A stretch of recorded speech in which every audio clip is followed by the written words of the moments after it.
Bem-vindos e bem-vindas à Lei da Paridade. Cá estamos, todas as semanas, comigo, Maria Cristal Branco, com a Adriana Cardoso e com a Leonor Rosas. Ouviram bem, um programa de comentário político feito por 3 mulheres jovens.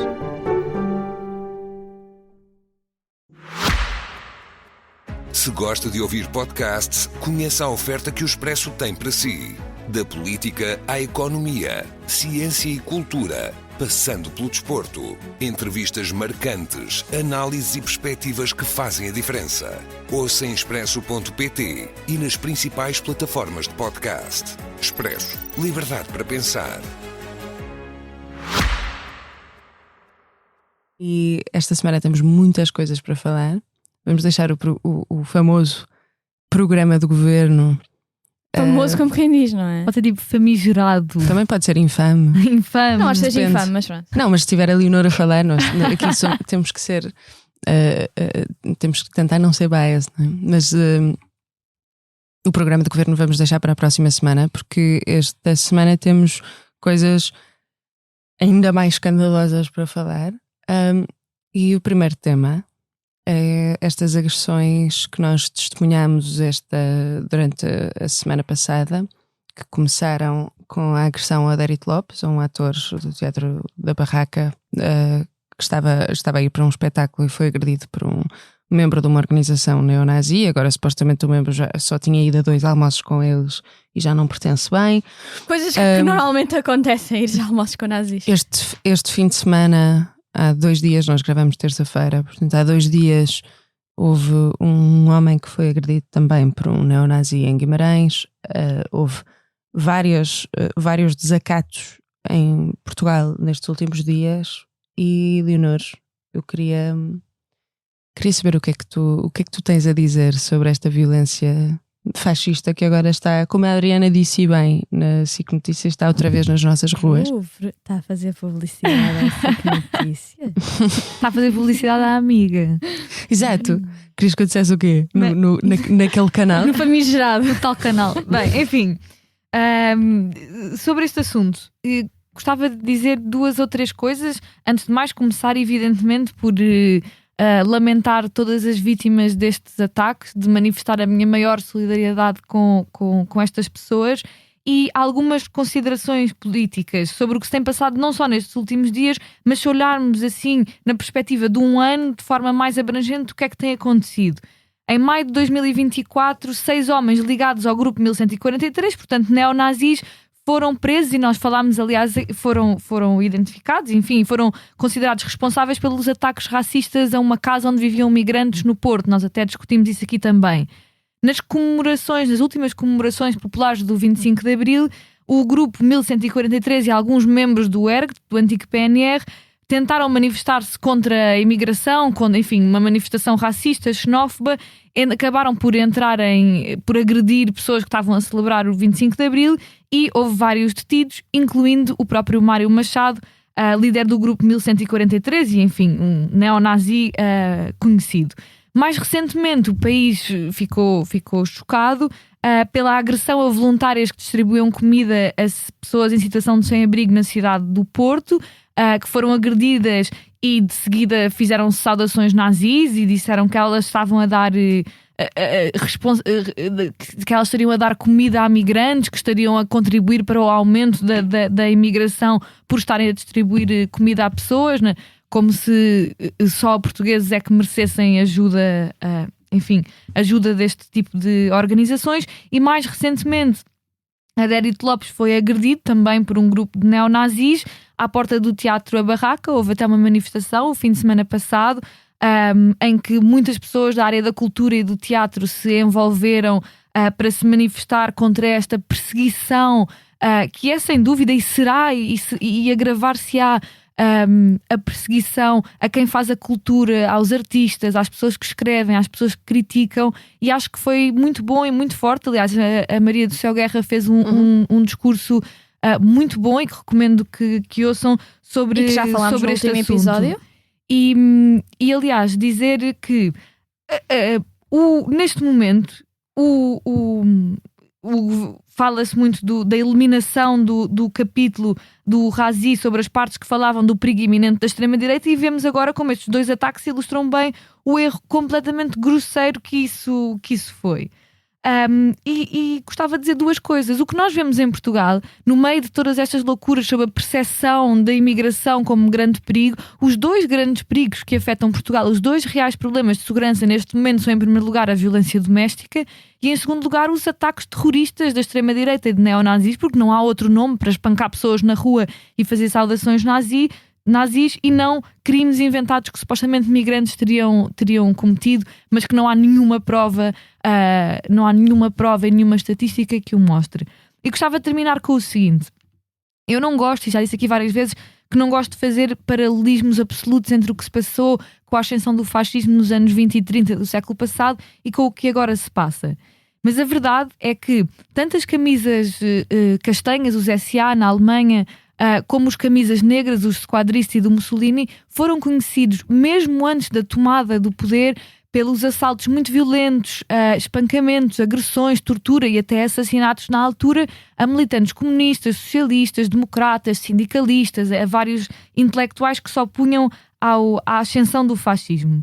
Eu não acho que seja tudo igual, como é evidente, mas acho que há uma ideia muito importante a tirar disto, que é: o fascismo vem sempre de gravata, por um lado, sentado no Parlamento, mas vem ao mesmo tempo sempre de botas, a marchar, com violência na rua, com violência contra as pessoas mais frágeis, contra migrantes, contra opositores políticos, e é isso que nós temos de prestar atenção. Perceber que a consequência direta de um partido de cariz fascista subir, ter uma enorme subida eleitoral, é a violência na rua, e que o fascismo nunca vem só na sua versão clean no Parlamento, vem também aliado a este tipo de ataques, que são ataques terroristas, no meu entender. Adriana. Bem, a Leonor fez um apanhado daquilo que ocorreu este ano, mas faltaram-lhe 3 componentes que eu acho que é relevante, porque eu até fiz este apanhado, como a Maria disse, na SIC Notícias, porque acho que é importante para as pessoas perceberem, porque eu recebo comentários e pessoas dizem-me: mas alguém foi agredido uma vez em Santa Comba de Troca ao Passo. Não te solidarizaste com essa vítima em concreto.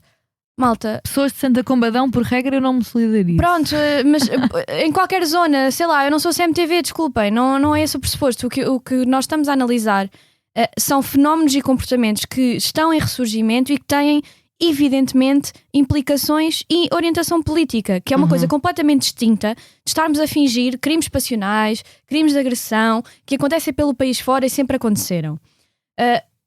Eu gosto de dar 3 exemplos, para além dos que a Leonor deu, que começaram e que são mais vivos este ano, mas 3 exemplos que eu acho que são bastante importantes. A 29 de setembro de 2024, existiu uma manifestação convocada pelo Chega relativamente à imigração e à impunidade relativamente à imigração. E uns dias antes, na Assembleia da República, tinha sido, praticamente no início da legislatura, eu dou este exemplo várias vezes porque muitas pessoas esquecem-se dele, eu não me esqueço, não consigo. Rui Tavares, sabendo e depois de ter visto que o grupo 1143 tinha dito que se iria juntar à manifestação, disse na Assembleia da República e deu a oportunidade ao Chega de, sabendo isto, se demarcar e dizer no microfone da Assembleia da República que não queria que este grupo fizesse parte da sua manifestação. André Ventura escolheu não pegar no microfone e escolheu não dizer absolutamente nada.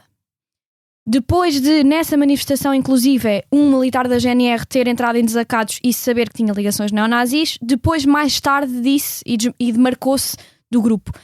Mas eu confio sempre no primeiro instinto das pessoas. E quando o primeiro instinto de um líder de um partido que está na Assembleia da República é não se demarcar de literais neonazis, se calhar acreditamos neles. E não é nesse primeiro instinto. Eu acho que é muito importante dizer isto e, não sei, parece que... Nós falamos disto várias vezes, a Maria dá sempre este exemplo de não somos nós que ficámos mais à esquerda, parece é que o compasso político e o plano político do país se virou tanto à direita e nós permanecendo no mesmo sítio parecemos mais de esquerda. Um bocadinho mais à esquerda. Não, acho que isso é wishful thinking da tua parte, não é propriamente verídico. Otimismo da vontade. Eu tendo a achar que eu, considerando-me uma pessoa de centro-direita, demarcar-me claramente de neonazis e de extrema-direita, sei lá, faz parte. não é? Porque acho que há mínimos, não é? Mínimos olímpicos que nos deviam unir. Depende do todos. histórico do centro. Há centro que, na verdade, cooptou, não é? Historicamente. Lá está. E eu disse centro, e eu estou a falar do meu posicionamento para pessoas normais, não é? Portanto, quando eu ouço Carlos Moedas, depois de 10 episódios com menos de um ano de agressões graves e bárbaras, muitas delas em Lisboa, por parte de neonazis, decide dizer que existe um paralelismo, faz um paralelismo e diz que existe violência na extrema-esquerda e na extrema-direita. Eu só quero mesmo dizer isto, que acho que é mesmo relevante. Nós podemos debater aquilo que foi um episódio histórico em Portugal, em que sim, existiam grupos de extrema-esquerda e grupos de extrema-esquerda armada e violenta que tiveram episódios de violência, sim, mas eu acho que não estou a viver nas FP25, estou a viver em 2025. E em 2025... Bom soundbite. Em 2025, o MRPP faz conglomerações de 3 pessoas no café da esquina em que dizem abaixo o capital. A extrema-direita vai para a rua e batem mulheres que estão a servir comida a sem-abrigos. O PCP... E o MRPP nunca foi um partido terrorista, já agora. Eu estou a usar os paralelismos destas pessoas, ok? É que às vezes há pessoas que me insultam na internet a dizer teu pai é terrorista e eu tipo, pá, ele era maoísta, terrorista. Já é o ista, não é? É o ista. Sim, o mas houve PCP terroristas de extrema-esquerda. era o que eu estava a dizer. Mas houve. O PCP, porque é a extrema-esquerda que podem falar agora, porque esses grupos tiveram uma circunstância histórica que não existem. Portanto, o PCP, o MAS e esse conjunto de pessoas que conseguem unir 20 pessoas para irem comer um gelado à tarde, não estão ativamente a entrar em manifestações do 25 de Abril e a espancarem pessoas e inclusive polícias que estavam a defender os manifestantes do 25 de Abril. Portanto, não Carlos Moedas e não pessoas comentadoras que são, sei lá, querem ser os novos gurus de direita. Não existe um paralelismo neste momento entre a extrema-esquerda e a extrema-direita, e vocês a dizerem e fazerem esse ponto, a única coisa que conseguem fazer é uma legitimação e desvalorizar um fenómeno que desde já, e vou mesmo acabar com isto, saiu hoje mesmo, estamos a gravar terça-feira, uma notícia de que a PJ deteu 6 neonazis, em que um deles era um chefe da PSP, uma pessoa que trabalhava na PSP. E este grupo de pessoas já estava a imprimir armas em 3D. E não era para andarem a brincar às pistolas no quintal. Portanto, claramente existe um problema. As autoridades já o identificaram. Luís Neves fez uma declaração. As autoridades já os identificaram. Às vezes é um bocado aquele meme do Spider-Man. Tipo... o diretor da PJ já disse isto claramente, que de facto existe um problema de milícias armadas de extrema-direita, e era importante que não existissem representantes políticos da parte do centro-direita que tentassem fingir que não. Só para wrap this up este tema, até porque eu concordo com tudo o que vocês disseram, acho que não há grande divisão aqui, até porque eu ia dizer que somos todas democratas, eu acho isso tenso, mas eu e a Adriana somos bastante democratas liberais. Eu sou a Leonor é outros tipos de democracias. Democrata, parece uma coisa bem aborrecida para dizer, tipo, yay! Estás a perceber? Eu não consigo. Estes takes eu tenho que ignorar. É que depois dos comentários no nosso podcast, estás a perceber, Leonor? É que as pessoas não estão a ver a tua cara. Não. As pessoas não conseguem perceber. Não, mas eu acho que tu é que não estás a perceber, Adriana, mas pensando à frente. Desculpem, eu estou a ser um bocado interrompona hoje. Não, eu vou continuar. Acabei de inventar isto. Sim, interrompona. É bom, não é? Parece um insulto. Bom, eu só queria dizer uma coisa. Eu escrevi sobre isto no Expresso esta semana. Muito bem escrito, by the way. Não foi, obrigada. Foi eu no online, não é? Portanto, podem ir lá ver. Se calhar está mais bem dito, bem dizido, do que eu vou conseguir pôr aqui, porque é um tema um bocadinho tenso, mas eu gostava só de chamar a atenção. Se houver alguém simpatizante do Chega a ouvir este podcast, se calhar estão no sítio errado, mas não saiam já, ouçam só isto, que é: nós tivemos no dia 10 de junho, na cerimónia dos ex-combatentes, um homem a expressar uma coisa que é mais ou menos comum nestes círculos da nova extrema-direita portuguesa, que é a falar para o sheik que estava a acompanhar, estava na cerimónia e estava a rezar pelos mortos, a dizer: vergonha, volta para a tua terra. que eu acho uma coisa extraordinária. Eu queria só cumprimentar e dizer obrigada ao Almirante Gouveia Melo. É a única vez que vocês me vão ouvir a dizer isto, porque o Almirante Gouveia Melo virou-se para trás e disse: vergonha ao senhor. Vergonha, não, mas vergonha ao senhor, estes comentários não cabem aqui, você é que nos envergonha enquanto país. E depois foi dizer ao DN, falou do facto de nós termos tido, inclusivamente, portugueses ou africanos muçulmanos a combater por Portugal e, portanto, estavam numa cerimónia dos ex-combatentes. Isto depois também é uma lógica um bocadinho estranha, que não é só porque eles combateram por Portugal que eu os valorizo e não os insulto e não digo voltem para a vossa terra. De todo, mas vou só dar o benefício da dúvida ao Almirante Gouveia Melo, porque estavam de facto numa cerimónia de homenagem aos combatentes. Mas isto leva-me a uma observação, que é: o André Ventura e esta nova direita portuguesa dizem defender a Portugalidade com instrumentos importados do estrangeiro. A Portugalidade portuguesa, passa o pleonasmo, a extrema-direita de Portugal, a sua tradição, não é uma exclusão racista de outros povos, muito pelo contrário. Nem o Salazar fez isto. O Salazar percebeu que isso era uma fantasia que o Império Português não conseguiria suportar. Portanto, Salazar tem esta coisa do lusotropicalismo, que é grave, que é colonizador, mas não é um colonizador como outros movimentos de extrema-direita importados, por exemplo, dos Estados Unidos. Não, eu não estou a ver um defensor do Salazar ou o Salazar a ir para um aeroporto, como já vi deputados do Chega, e dizer que estas pessoas todas que estão aqui, que são negras e não são brancas, não pertencem a Portugal para voltarem para a sua terra. Salazar fazia, se calhar, pior ou melhor, ou nem sequer vou classificar, mas o que Salazar dizia era que todos estes povos eram Portugal.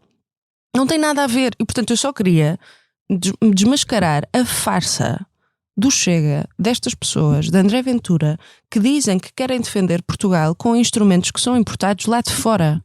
Nem sequer são portugueses. Nem a Portugalidade deles é portuguesa. Já repara, eu acho absurdo. Absurdo. E queria só terminar com isto, que é, pelo menos, é que se querem ser fascistas, pelo menos sejam fascistas portugueses, pelo menos conheçam a história, conheçam a tradição. É que sinceramente, é pouquinho. É mesmo pouquinho estes fachos, neofachos portugueses. Ela disse fachos. Não, mas é que, desculpa, é que estás a perceber o absurdo. Avante, camarada. Não, mas é que são, desculpa. Eu concordo, eu subscrevo. Acho que nenhuma de nós discorda. Eu subscrevo a palavra facho. Subscreves a palavra facho? Sim. Sim. Isto enerva-me, dá um bocadinho de... Olha, o meu irmão Manel inventou uma palavra que eu acho maravilhosa, que é asquinho. Dá-me um bocadinho de asquinho. Não, estas pessoas que nem sequer que sabem a história. O fascismo dá um pouco mais do que asquinho. Não, eu estou a dizer a estas pessoas... Dá ascão. Enfim, não vou, nem sei como é que é de qualificar o que é que me dá. Não, mas eu não estou a dizer que o fascismo me dá asquinho. Estas pessoas, tipo o André Ventura, que nem sequer consegue defender a Portugalidade... ele diz defender a Portugalidade, mas é tudo uma farsa, porque ele nem sequer usa instrumentos portugueses para defender a Portugalidade. Parece um congresso do Oklahoma, às vezes, quando ele fala, nem sequer faz sentido. E, portanto, para as pessoas que de facto gostam muito da Portugalidade e tal, ou pensem duas vezes, isto é mesmo uma farsa, é uma farsa. E depois, se calhar, saiam da defesa da Portugalidade também. Mas passando ao próximo tema, é outro tema de violência. Sabem que eu consegui prever isto? Eu não acredito que vou dizer isto aqui, mas é que eu consegui prever o dia em que Israel ia... Por favor, agarra-te a esse instinto. Mas eu juro, eu mandei mensagens e tudo. Eu disse... eu tenho nas minhas mensagens, eu tenho a certeza que Israel vai atacar o Irão amanhã, e foi no dia seguinte por causa dos astros, porque nós tínhamos ai meu Deus. Mas a sério, é verdade. Pronto, agora é por causa do Urano, cortado para as pessoas gozarem contigo. Sim, pode ser, mas era por causa do Urano, agora a sério. Mas mas podem gozar à vontade, é verdade. Adriana, que é para te passares. Então, e como é que estava Plutão no teu entender, Adriana, quando... Eu não vi os astros. Mas Plutão também estava tudo gravíssimo. Estava a dar uma coisa, já não é um planeta. Mas estava a dar uma coisa de agressividade gigante a semana passada e no último fim de semana. Poéticos tudo meio do quarto ano. Sim, okay. Plutão já não é um planeta. Sim, pois, sim, eu mas sei. Okay. Ela tipo agora, há 2 dias atrás eu vi. Não, tipo. Enfim, não interessa. Eu sei que Plutão não é um planeta. Ok, vamos prosseguir. E que não tem este tema, não tem mesmo graça nenhuma. Portanto, Pois não. Não, mas é que vocês não viram, foi a cara da Adriana. Em pânico. então, bom, a não ser que não. Não, tenham... o tema, pronto, mas deixa-me só introduzir. Irão, o Israel atacou preemptively preemptively o Irão, porque o Irão estava, no entender das forças israelitas, muito, muito próximo de ter bombas nucleares, de ter o poder nuclear, e Israel bombardeou o Irão. E neste momento a Adriana levantou uma garrafa de água quase para mandar à Leonor, porque isto vai ser vai ser tenso, portanto mantenham-se aqui, não saiam já. Eu gostava de saber, Adriana, o que é que tu tens a dizer sobre isto? Não, se calhar comece por ti, Leonor, porque... Eu não vou dizer nada que irrite uma pessoa. Não, comece por ti, vou trocar as voltas, comece normal, por ti. não sei. Diz-nos o que é que tens. A Adriana está em pânico, acha que tu vais defender o Irão, por favor, diz-me que não é o caso. Como é evidente que não vou defender. Não, o Irão, país, a população do Irão, ok, agora os ayatollahs. Não, a população Claro. sempre, não é? Obviamente, isso também eu. Enfim. E isso também eu, não é? Portanto, vá. Algumas coisas Especialmente que as mulheres que eu iranianas. gostava de dizer sobre isso. Em primeiro lugar, dizer que a desculpa do ataque preventivo israelita já não cola com ninguém, com nada, sem ser com o G7, que deixa as costas quentes a Israel para, enquanto bombardeia o Irão, continuar o genocídio na faixa de Gaza. Ou seja, é completamente surreal achar que quer dizer, que se pode bombardear e decapitar uma liderança militar preventivamente, porque se calhar também por causa dos astros da Maria. Quer dizer, acho Da isso, Maria não. acho isso completamente absurdo. E algumas considerações. Em primeiro lugar, antes que algumas pessoas mal intencionadas queiram dizer alguma coisa, eu não podia ter maior desprezo pelo regime do Irão. Uma teocracia absoluta em que mulheres são assassinadas por não seguirem padrões religiosos. Tenho absolutamente nenhuma simpatia pelo Irão. O que eu gostava de falar era sobre Israel. Em primeiro lugar, dizer que Netanyahu precisa urgentemente de ser tirado do poder. A extrema-direita israelita e esta ideia de um grande Israel, da limpeza étnica, do ataque aos vizinhos, da islamofobia entranhada em Netanyahu precisa de acabar. Ele precisa de ser removido do poder, julgado por crimes de guerra e por crimes contra a humanidade. E Israel precisa de efetivar uma solução de 2 Estados verdadeira, atendendo às fronteiras de Oslo, em que não exista um controle das IDF das fronteiras, em que os palestinianos tenham o seu próprio Estado com liberdade de movimento, em que não estejam sujeitos a prisões, torturas e assassinatos arbitrários, e em que exista uma verdadeira democracia, porque um país que coloniza e que leva a cabo um massacre de outro povo não é uma democracia. E para isso é preciso que cada vez mais países reconheçam o Estado da Palestina. Portugal continua sem o fazer vergonhosamente, mas se queremos que Netanyahu seja julgado pelo que fez, e acho que aqui unanimemente já todas dissemos com todas as letras que está um genocídio a acontecer, ele precisa de sair... O Tribunal Internacional de Justiça também. Exato, mas há sempre pessoas que acham que não. Sim, mas não é bem a opinião. E eu também acho que não é opinião, mas enfim, há sempre pessoas que acham que coisas que não são opinião são opinião. E acho que é fundamentalmente este o grande problema. Porque não é... Quer dizer, agora, claro que o Irão é um país, e acho que essa é toda outra conversa sobre como o Irão foi um país que passou por uma revolução reacionária, como o Irão foi um país em que os direitos das mulheres regrediram brutalmente. Acho que essa é toda outra discussão. Mas não vamos tirar o foco das agressões israelitas e do que Israel está a fazer para falar dos ayatollahs e para falar do radicalismo islâmico. Acho que isso pode ser outra conversa e é muito legítima, mas acho que é também uma forma de evitar falar do assunto de Israel, insistir em falar só sobre isto. E gostava de dizer só mais 2 coisas. Programa nuclear no Irão? Claro que não. Tal como programa nuclear em Israel também não, tal como programa nuclear em lado nenhum também não. em mim vão encontrar a primeira pessoa contra todos os tipos de programas de enriquecimento de urânio e muito cética até sobre a própria utilização da energia nuclear. Acho que o que nós precisamos é de desarmar. O armamento polui o planeta, as guerras destroem o planeta que já está por um fio antes das alterações climáticas se tornarem inevitáveis. O que nós não precisamos é de mais indústria da guerra, precisamos de soluções de paz. E para isso, Netanyahu precisa de ir embora e embora de preferência para dentro de uma cela, de uma cadeia, depois do que ele fez, ele e os seus líderes militares. E terminar só dizendo o seguinte. Historicamente, os judeus foram um povo sempre perseguido, massacrado no Holocausto, com imagens horríveis que todos nós conhecemos, tanto dos Einsatzgruppen, que assassinavam em valas comuns dezenas de milhares de pessoas num dia, como dos campos de concentração e de extermínio. E eu acho que Netanyahu mancha esse legado quando tenta sucessivamente mobilizar o Holocausto para justificar assassinar dezenas de milhares de crianças. E acho que é preciso, e eu já disse isto imensas vezes, eu acho que é preciso reivindicar de volta a memória do Holocausto, porque ela não possa ser usada por dar cá aquela palha para justificar a tirar sobre civis que correm atrás de comida.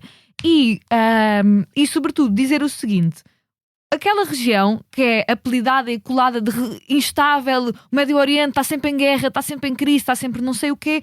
O grande problema daquela região, historicamente, é colonialismo inglês, colonialismo francês, imperialismo norte-americano. Não são as pessoas muçulmanas que têm nenhum problema com liberdade, com a democracia ou com a autodeterminação. Isso é islamofobia e preconceito. É um problema histórico de intervenções externas que destabilizaram aquela zona e que muitas vezes destabilizaram projetos políticos. Propositadamente projetos políticos emancipatórios. Sim. Apenas por motivos de imperiais. E termino com isto. Adriana, Tenho muito para dizer porque o tempo é escasso. é escasso. Eu percebo isso tudo, mas esse não é o tema neste momento. Acho que este é o tema. Estamos a discutir o ataque de Israel ao Irão. Sim, mas falta outro tema essencial, que é a questão mesmo da parte nuclear. E sim, eu também gostava de viver num mundo muito bonito e de cores e de unicórnios e dessas coisas todas, em que os países que estão inscritos e que têm que ceder à agência nuclear da ONU para poderem ter uma componente de urânio que pode ou não chegar a tipo de arma e tem que ser inspecionada regularmente, o Irão não fazer parte dessa organização e não poder, segundo o direito internacional, enriquecer urânio suficiente para poder chegar a uma Também arma. gostavas que Israel fizesse parte dessa solução. Também então, gostava, era isso que eu ia exato, dizer. Israel Era exatamente isso que eu ia dizer se me deixassem. É que não faz. E nesse aspecto, o Irão, tendo incumprido todo o tipo de acordos que tinham sido feitos até então, parece-me evidente, mesmo evidente, que não é uma solução fácil e que o maior problema disto tudo é a incapacidade dos Estados Unidos e o grande erro que os Estados Unidos fizeram, nomeadamente Donald Trump em 2018, de ter terminado o acordo nuclear com o Irão. Foi o Netanyahu que lhe pediu. Deixa-me... Já falas? Desculpa. Pode ser? Sim. É evidente que Donald Trump não o fez por sua própria... ou seja, não beneficiaria do mesmo... muito mais do que Netanyahu e nem só Netanyahu, mas muitas forças de extrema-direita em Israel, porque efetivamente o grande objetivo, parece-me, é conseguirem se solidificar como a única nação nuclear naquela zona. Isso parece-me claro, e porque tinham imensos benefícios em que o programa nuclear do Irão não tivesse e não fosse regulado, porque implicaria que um conjunto de sanções que estavam aplicadas ao Irão fossem removidas e que permitisse que até a própria população do Irão começasse a viver melhor. E um dos grandes objetivos de Israel foi sempre a destabilização do sistema político iraniano e impedir que existisse uma capacidade política estável no próprio Irão. Eu ouvi a entrevista do Netanyahu à Fox News e ele disse uma coisa muito concreta que deixa evidente qual é que é o pressuposto e o propósito neste momento. Não me parece que o objetivo fosse acabar com a capacidade nuclear do Irão. O objetivo neste momento de Israel é uma destabilização total do regime, é fazer com que o Ayatollah, que já tem 80 e poucos anos, graves problemas de saúde, enorme debilidade e muito facilmente pode ser apanhado por esta ofensiva pela parte de Israel, que caia, e caindo ele, que o regime todo acabe por cair, porque não existe uma sustentação séria dessa parte. E também porque da família real o filho do príncipe é um grande amigo de Donald Trump e existe, evidentemente, um conluio de forças políticas para que a família real volte a subir ao poder, contrariamente àquilo que era o regime político instalado pelo Ayatollah. Isto é a visão geoestratégica da questão. A mim, o que me preocupa no meio disto tudo, e acima de tudo, é que, mais uma vez, uma intervenção, seja de país for, numa zona, no Médio Oriente, de estabilização de um sistema político para depois não existir a garantia que existe uma sustentação do novo sistema político que venha, que seja mais democrático, que dê mais direito à população, que dê mais condições à população, pode ser ainda pior do que aquilo que existe agora.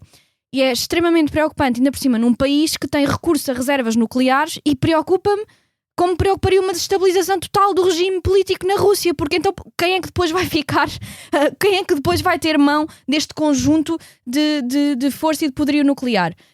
Portanto, preocupa-me profundamente e preocupa-me mesmo seriamente como é que vai ficar esta posição, mas acho que sim, Netanyahu precisa que corra bem esta ofensiva no Irão por duas razões. A Síria, o seu grande opositor político, não existe. Conseguiu no Líbano ter uma ofensiva que acabou por também permitir que ele ganhasse politicamente.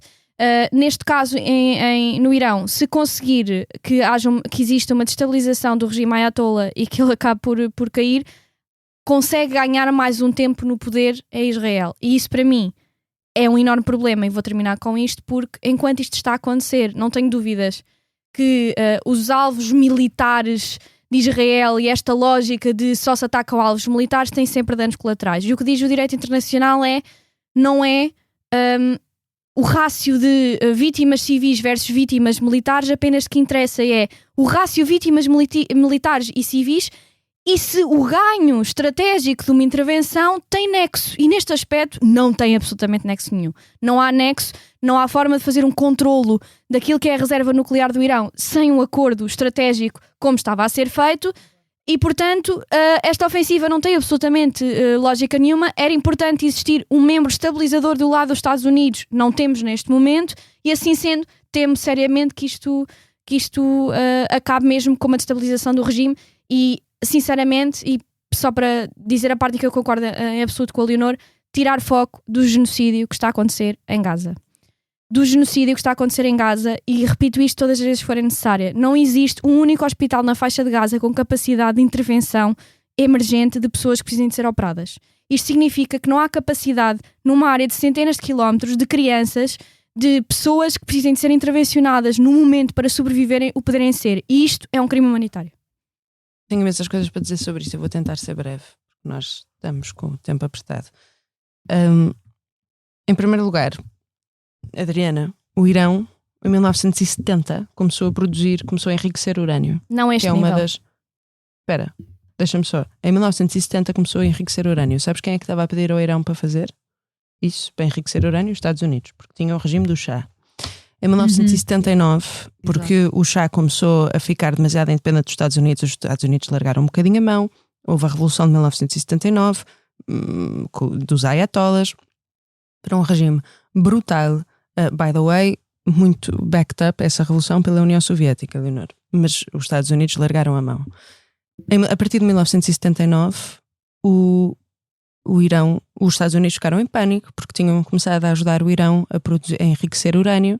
E nos anos 2000, mais ou menos, houve suspeitas de que o Irão estava de facto a enriquecer urânio de forma a conseguir ter bombas nucleares, porque a percentagem de urânio enriquecido era gigante em Natanz, que é uma das centrais, que foi bombardeada por Israel.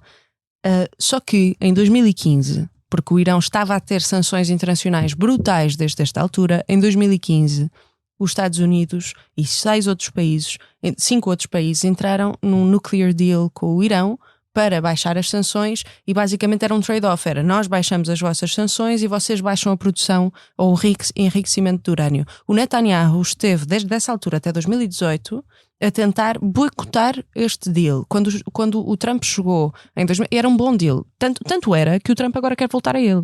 Foi o Obama que o fez. Quer voltar, que era um novo, não é? Não era propriamente aos termos que estavam considerados anteriormente. Muitos dos termos que ele se opunha, que o Netanyahu se opunha. O que é que acontece? Desde há uns meses que os Estados Unidos estavam na mesa das negociações com o Irão, entretanto, o Chief Negotiator do Irão... No dia que atacaram, iam existir a 6ª ronda de negociações. É isso. E o negociador principal do Irão foi morto por Israel, by the way. Portanto, o que os Estados Unidos disseram eram que iam deixar que o Irão fizesse um consórcio no Médio Oriente de produção de urânio, juntamente com a Arábia Saudita, que estava toda contente com isto, e assim conseguiam mais ou menos controlar a produção de urânio, o enriquecimento de urânio na região. A única condição é que isto não podia acontecer, obviamente, em solo iraniano. Pronto. Estas coisas estavam todas em cima da mesa e Israel decide bombardear, supostamente, nem sequer se sabia, os Estados Unidos nem sequer sabiam que Israel ia fazer este ataque, supostamente, é o que ronda aí. Claro que o Trump foi dizer que não, que sabiam sim, que deu o aval, porque senão parecia, imaginam fraco que os Estados Unidos pareceriam, mas porque de repente tem o filho deles no Médio Oriente, literalmente, em termos de defesa e de guerra, a mandar um pilhete e a fazer e a bombardear um país que está eu ia dizer palavras que não posso dizer, está a causar imensos problemas nas negociações e na região, porque entretanto, se vocês olharem, só para as pessoas que nos estão a ouvir, só para não repetir o que vocês já disseram, que eu concordo, especialmente com o que as duas disseram, na verdade, acho que é importante olharmos para o outro player da região, que é a Arábia Saudita. A Arábia Saudita, para quem nos está a ouvir e não está muito a par, porque este conflito é super difícil de perceber, imaginem uma espécie de triângulo, não é? Tens Israel, o Irão, que são xiitas, e os outros países árabes, que são sunitas. Sim. Israel e o Irão até eram mais ou menos amigos contra os outros países árabes até 79. Porque os países árabes estavam sob a esfera de influência da União Soviética. Quando o Irão cai em 79 para o regime dos ayatollahs, fica a odiar Israel, que em turn odeia os países árabes, e os países árabes odeiam o Irão porque já têm um problema histórico secular. Secular no sentido de há séculos, há muito tempo que tem um problema, porque eu tenho ouvido jornalistas a dizer que o Irão é um país árabe. Sim. O Irão é um país persa. Pronto, é o Império Persa. E dizerem que lá falam árabe. Sim, no Irão falam árabe. Sim, falam farsi, by the way, malta. Pronto. Que não tem nada a ver. Sim, mas são muçulmanos, só que são de uma secção super diferente. É como dizeres os ortodoxos e os católicos são a mesma coisa, que não tem mesmo nada a ver. Pronto. Os xiitas iranianos estão a financiar, por exemplo, o Hezbollah no Líbano é xiita. Eles também financiam o Hamas. O Hamas não é xiita, é sunita. E, inclusivamente, isso é uma das razões pelas quais os países árabes à volta odeiam o Hamas. Porque o Hamas é um traidor dos sunitas. Porque está a receber dinheiro e está a ser influenciado pelo poder xiita. Pronto. A Arábia Saudita disputa com o Irão a influência deste mundo árabe que o Irão quer infiltrar. Ou seja, a Arábia Saudita é sunita, a maior parte do mundo árabe é sunita, mas tens muitas pessoas xiitas no mundo árabe. E isto está a acontecer há muito tempo. A Arábia Saudita não gosta do Irão. Mas, se vocês olharem, isto é que é interessante, eu acho que não está a ser reportado nos média ocidentais, a Arábia Saudita e outros países da região condenaram veemente o ataque de Israel ao Irão. E isto é estranhíssimo. Isto não se percebe. Porque é que eles esconderam veemente? Eles provavelmente, o que eu estava à espera é que eles celebrassem baixinho o que se passou. Eles esconderam por várias razões, mas uma delas é que estão a entrar na esfera de influência chinesa há já algum tempo, já há 1 ano e meio. Estão a entrar na esfera de influência chinesa, onde o Irão também está. E importa olhar para isto. E outra razão é por causa do petróleo, porque a Arábia Saudita é um produtor swing de petróleo no OPEC. Eles queriam controlar o OPEC e a produção de petróleo dos países vizinhos para aumentar o preço dos gallons de petróleo, mas isto não funcionou. Ou seja, basicamente a Arábia Saudita, se o preço dos galões de petróleo for muito baixo, a Arábia Saudita consegue produzir petróleo e é o único produtor de petróleo Pronto, isto é toda uma coisa, mas eu depois posso falar, porque vocês já me estão a dizer. Mas basicamente o que acontece é que esta visão de 2030 que a Arábia Saudita queria fazer não está a funcionar, e a Arábia Saudita está a entrar um bocado em pânico e está a depender bastante da China neste momento, e aproximou-se, não se aproximou, mas eu tenho algum receio que isto mude as dinâmicas na região, porque termos a Arábia Saudita a condenar veemente um ataque a um dos seus maiores inimigos é uma coisa muito estranha e que vale a pena, para a qual vale a pena olhar. E não, malta, o Irão não é árabe, nem fala árabe.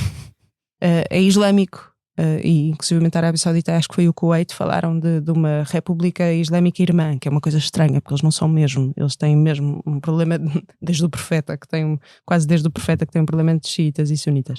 Mas bom, passando às nossas sugestões,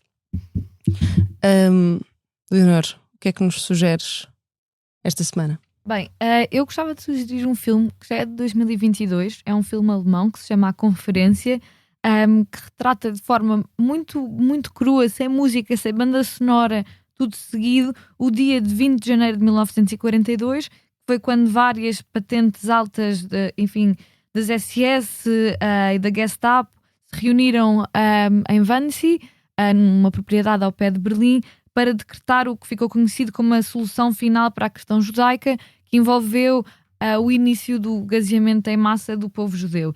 E o que eu acho interessante neste filme, para além de ser feito com base nas atas que ficaram dessa reunião e no protocolo dessa reunião, é como casualmente numa reunião em que, como quem discute logística de outra coisa qualquer, ali cerca de 2 dezenas de homens se juntaram para decidir e decretar o assassinato de 11 milhões de pessoas. E é assim que acontece também.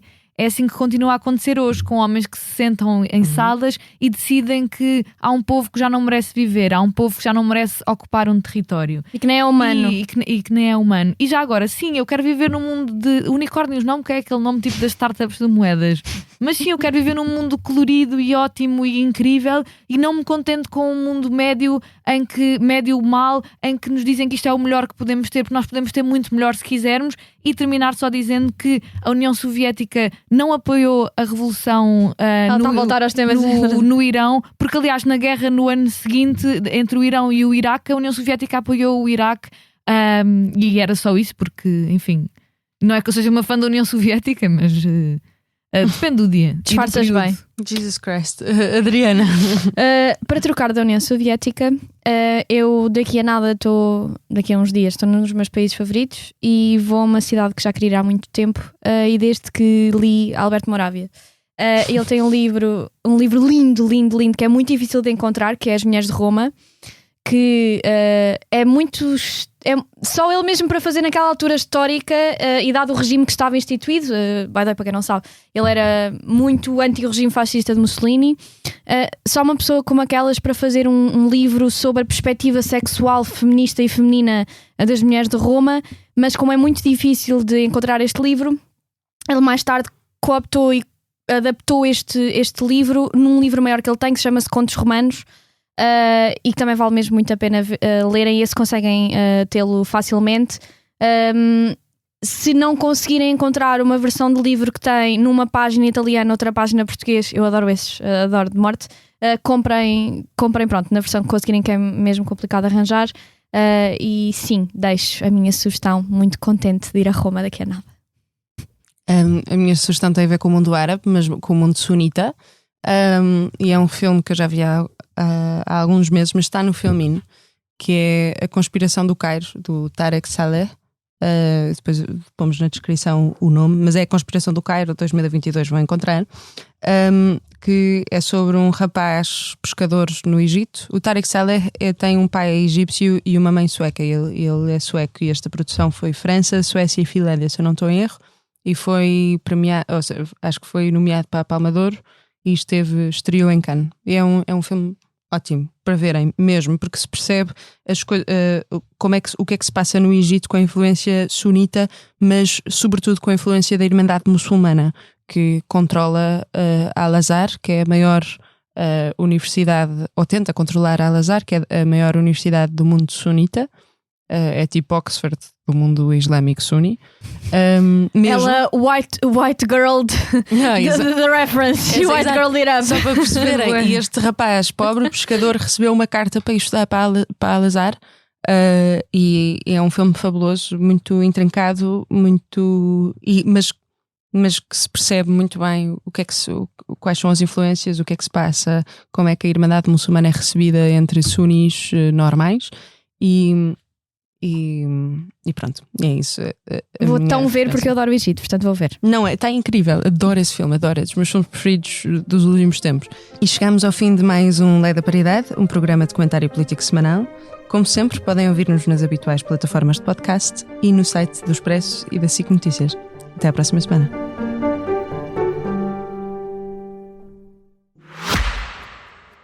Se gosta de ouvir podcasts, conheça a oferta que o Expresso tem para si. Da política à economia, ciência e cultura, passando pelo desporto. Entrevistas marcantes, análises e perspectivas que fazem a diferença. Ouça em expresso.pt e nas principais plataformas de podcast. Expresso. Liberdade para pensar.